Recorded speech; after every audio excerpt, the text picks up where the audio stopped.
Thank you for joining Wars of the Roses. And this is Numbers from the Encyclopedia of Freemasonry by Albert G. Mackey. Numbers. The symbolism which is derived from numbers was common to the Pythagoreans, the Kabbalists, the Gnostics, and all mystical associations. Of all superstitions, it is the oldest and the most generally diffused. Allusions are to be found to it in all systems of religion. The Jewish scriptures, for instance, abound in it, and the Christian shows a share of its influence. It is not therefore surprising that the most predominant of all symbolism in Freemasonry is that of numbers. The doctrine of numbers as symbols is most familiar to us because it formed the fundamental idea of the philosophy of Pythagoras. Yet it was not original with him, since he brought his theories from Egypt and the East, where this numerical symbolism had always prevailed. Jamblicus tells us on the Pythagorean Life 28 that Pythagoras himself admitted that he had received the doctrine of numbers from Orpheus, who taught that numbers were the most provident beginning of all things in heaven, earth, and the intermediate space, and the root of the perpetuity of divine beings, of the gods and of demons. From the disciples of Pythagoras we learn, for he himself taught only orally and left no writings, that his theory was that numbers contain the elements of all things, and even of the sciences. Numbers are the invisible covering of beings as the body is the visible one. They are the primary causes upon which the whole system of the universe rests, and he who knows these numbers knows at the same time the laws through which nature exists. The Pythagoreans, said Aristotle, Metaphysica 12:8, make all things proceed from numbers. Dacier, Life of Pythagoras, it is true, denies that this was the doctrine of Pythagoras and contends that it was only a corruption of his disciples. It is an immaterial point. We know that the symbolism of numbers was the basis of what is called the Pythagorean philosophy. But it would be wrong to suppose that from it the Freemasons derived their system, since the two are in some points antagonistic.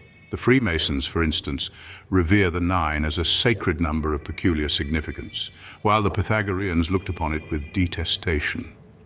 In the system of the Pythagoreans, 10 was, of all numbers, the most perfect, because it symbolizes the completion of things, but in Masonic symbolism, the number 10 is unknown.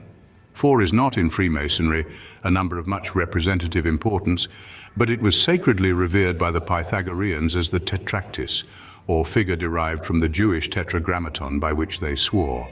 Plato also indulged in a theory of symbolic numbers and calls him Happy, who understands spiritual numbers and perceives their mighty influences. Numbers, according to Plato, are the cause of universal harmony and of the production of all things. The Neoplatonists extended and developed this theory, and from them it passed over to the Gnostics.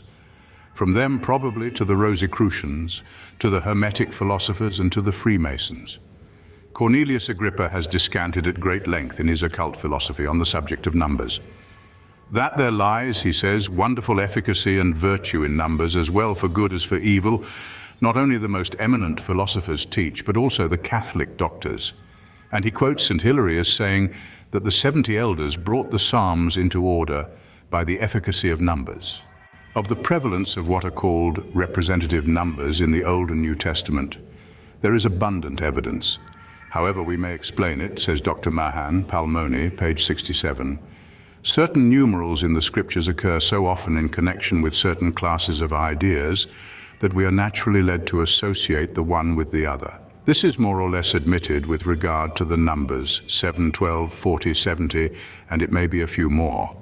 The fathers were disposed to admit it with regard to many others, and to see in it the marks of a supernatural design.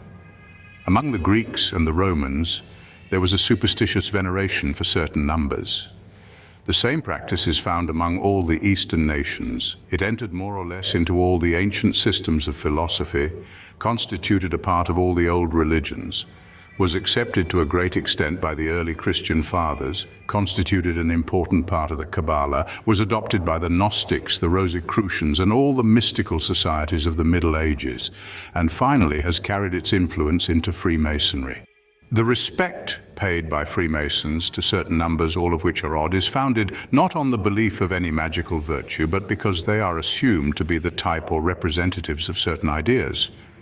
That is to say, a number is in Freemasonry a symbol and no more. It is venerated, not because it has any supernatural efficacy, as thought the Pythagoreans and others, but because it has concealed within some allusion to a sacred object or holy thought which it symbolizes. The number 3, for instance, like the triangle, is a symbol. The number 9, like the triple triangle, another. The Masonic doctrine of sacred numbers must not therefore be confounded with the doctrine of numbers which prevailed in other systems. The most important symbolic or sacred numbers in Freemasonry are 3, 5, 7, 9, 27, and 81. Their interpretation will be found under their respective titles. See odd numbers. The subject is also discussed in Dr. Mackey's revised history of Freemasonry. Numbers, their occult power and mystic virtues, W. Wynne Westcott, Supreme Magus, Rosicrucian Society of England. Numbers, their meaning and magic, Isidore Kosminski and Kabbalah of Numbers, Safariel. Thank you for watching, and please don't forget to share, like, subscribe and comment, and if you can, please consider donating to Wars of the Roses. Links to PayPal and Patreon are in the description. Thank you so very much.